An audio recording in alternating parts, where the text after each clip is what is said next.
नमस्कार मित्रांनो, आजच्या व्हिडिओमध्ये आपण पाहणार आहोत की मुख्यमंत्री लाडकी बहीण योजनेसाठी ज्यांनी अजून फॉर्म भरलेले नाहीत त्यांनी ह्या चुका करू नका, नाहीतर तुमचा भरलेला फॉर्म रिजेक्ट होऊ शकतो. आणि ज्यांनी फॉर्म भरलाय आणि त्यांना रिजेक्टचा मेसेज आलाय त्यांनी कोणती चुका केली असतील ते तुम्हाला ह्या व्हिडिओमध्ये कळून जाईल. चला सुरू करूयात आजचा व्हिडिओ.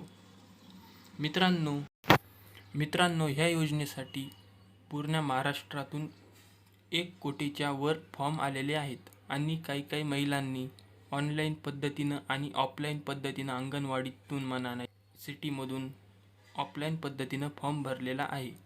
त्यामुळे ह्यांचे 2 फॉर्म पुढे गेलेले आहेत, म्हणून ह्याची फॉर्म रिजेक्ट झालेले आहेत. तुम्ही अजून फॉर्म भरला नाही तर तुम्ही दोन्हीपैकी कोणची पण पद्धतीनं फॉर्म भरू शकता. 2 पद्धतीनं तुम्ही फॉर्म भरला, ऑनलाईन ऑफलाईन, तर तुमचा फॉर्म रिजेक्ट होणार. म्हणून तुम्ही कोणत्या पण एकाच पद्धतीनं फॉर्म भरा आणि तो अप्लाय करा. मग तुमचा फॉर्म रिजेक्ट होणार नाही आणि तुमच्या खात्यामध्ये 1,500 रुपये पण येतील. आजच्या व्हिडिओची माहिती आवडली असल्यास व्हिडिओला लाईक करायला विसरू नका. तर चला भेटूयात पुढच्या व्हिडिओमध्ये. जय हिंद.